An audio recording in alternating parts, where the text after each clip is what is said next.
Chapter 27. Off for the Summer Encampment. The present situation was enough to make any pitcher nervous, and it must be confessed that Tom could scarcely control himself. A wild pitch, and it's all up with our side, he thought, as he took his place in the box. 1 ball, was the verdict as the sphere landed in Frank's hand. 2 balls came immediately after. Frank paused, then rolled the ball to Tom. "Do be careful," whispered Dick. "Take your time." "Perhaps we had better put Larry in the box," suggested another player, but Tom shook his head determinedly. "I'll stick it out." 1 strike! The batter had tried, but failed to hit the sphere. Tom felt more hopeful, but immediately after came 3 balls, and then 4 balls, and amid a cheer from his friends, the Pornell player walked to first base. The second man at bat went out on a foul, and the cadets cheered this time. Then came a strong hit to left field, and in came 1 run. "Hurrah! 3-2 in Pornell's favor. We've got him on the run now, boys. Keep it up." 2 balls, and the next batter knocked a hot liner to Fred. It came along like lightning, but Fred wore a do or die look and made a dive for it, and held on, although his hand stung as if scorched with fire. "Hurrah! 2 out! Now for the third, and then knock out that lead of one run." Alas, this was easier said than done.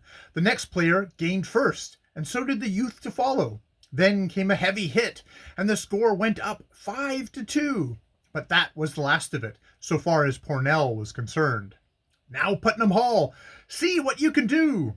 Larry was at the bat, and cautious about striking. 1 strike! Called the umpire, as the boy let a good ball go by. Another real strike followed, and then Larry caught the sphere squarely and fairly and squarely, drove it far into left field, and made a home run. "A homer! Wasn't that great? That makes the score 5-3. Keep it up, Putnam Hall." The home run was very encouraging, and now Dick came forward with his ashen stick. He had 1 strike called on him, and then managed to make a clean 1-base hit. Another player, named Forwell, took stand next. The pitcher for Pornell was now as nervous as Tom had been, and suddenly Forwell was hit in the arm by the ball. "Dead ball!" cried the umpire. "Take your base." And Forwell went to first, while Larry marched to second. Then Sam came to bat, but his first strike was a foul, caught by the third baseman. Another out followed, made by the captain, much to his chagrin. The score now stood at 5-3, with 2 players on base and 2 out. 1 more out, and the match would come to an end, unless the score was a tie. "Tom Rover to bat," called the scorekeeper, and Tom marched to the plate. A strike and 2 balls, and he made as clean a 1-base hit as had his elder brother. 3 on base, and 2 out, came the cry. "Now, Pornell, be careful." Fred Garrison was the next of the team to come forward. All eyes were centered upon Fred. "Be careful, oh, be careful," pleaded Frank. "Don't get out as I did." 1 strike, cried the umpire as the ball whizzed over the plate. "Ball 1, came a moment later. "Strike 2, was the immediate added. Bang! The ball had come on again, and Fred had hit it with all the force at his command. It shot past second base and towards center field. "Run, run!" yelled Frank, and the crowd joined in as Dick started for home, followed by Forwell and Tom. The center fielder fumbled the ball, and the 4 runners came in one right on top of the other. "Putnam Hall has won!" "Say, wasn't that a great game?" "Hurrah, hurrah, hurrah!" came from the cadets and their friends. It was a great time for the boys. They gave 3 cheers for their opponents, but the Pornellites felt their second defeat too keenly, and as quickly as they could, they left the grounds, and a quarter of an hour later were on their way home. After this contest, matters moved along quietly until June. In the meantime, the cadets studied up with all the diligence for the examinations soon to take place.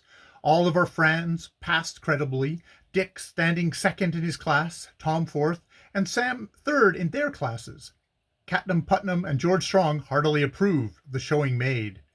"That Tom Rover is full of fun," was the captain's comment, "but he knows how to study as well as how to play jokes." Mumps was almost at the foot of his class. The sneak had hardly any friends left, and he announced that he was going to leave Putnam Hall, never to return, for which no one was particularly sorry. Immediately after the examinations, it was announced that the entire school would march to a place called Berryroot Grove, where they would go into their annual encampment for 2 weeks.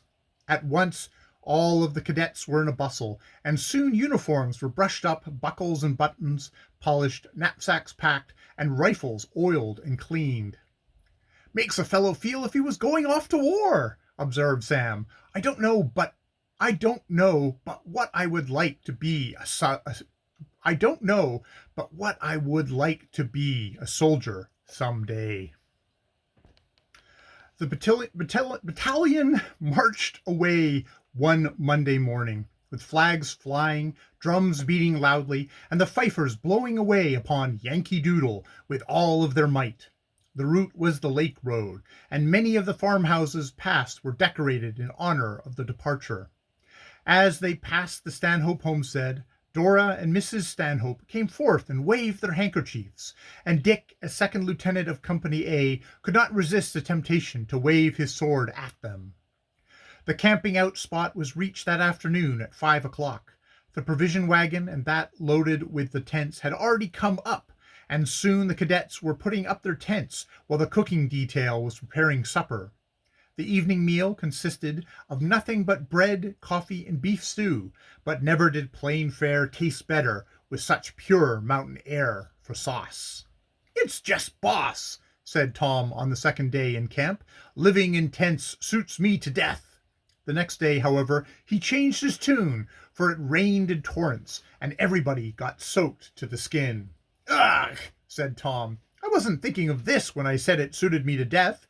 All made what the best of it, and luckily the storm did not last over 24 hours, when the sun came out warmly, and that was the last of the rain while the encampment lasted. A week had passed by when one afternoon Dick, Tom, and Sam received permission to visit the town of Rootville, a mile away. They were to be gone not over 3 hours, and were to purchase some medicine needed by several cadets who had taken cold during the damp spell. The boys walked to Rootville in high spirit and readily procured the drugs desired. Then they wandered around from place to place, taking in the sights. There was a depot, and as natural, they drifted thither and into the waiting room. Here, almost the first person they saw was Arnold Baxter and Buddy the Tramp Thief. "Gracious!" burst from Dick's lips, and then he pulled Tom and Sam back. "Here's a chance at last to arrest that thief." "That's so," cried Tom.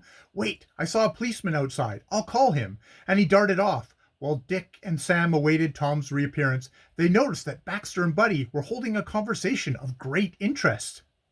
"I will pay you well if you help me in this deal," Arnold Baxter was saying. "I'll do all I can," answered Buddy Girk. "But what of your son, Dan?" "Dan is not to be depended upon," answered Arnold Baxter. "He robbed me of $200 and skipped out for Chicago." "Humph," murmured Dick.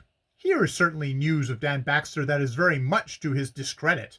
I hope I and Dora and the rest of us never hear of him again." Some other folk now came into the depot, and Arnold Baxter and Buddy lowered their voices so that Dick and Sam could hear nothing further. Soon Tom arrived, followed by the policeman, who looked anxiously at the two men. "You say they are thieves?" he asked of Dick. "The short man is. He stole my watch." "And what of the other?" "He is a bad man too, although it may be hard to prove it." At once the crowd approached the evil pair, and the officer caught Buddy Girk by the arm. "I want you," he said in a low, firm voice. The thief turned swiftly, and as he saw himself confronted by Dick and the officer of the law, his face fell. "I ain't done nothing," he cried, and tried to break away, but the officer at once overpowered him and brought forth a pair of handcuffs. "You'll put these on," he said grimly, and spite of his protestations, Buddy Girk was handcuffed. "Hold on!" cried Dick, as Arnold Baxter started to run. He made a clutch for the man, but Baxter was too quick for him and slipped through the crowd and out of the depot. Instantly, Dick made after him. End of Chapter 27.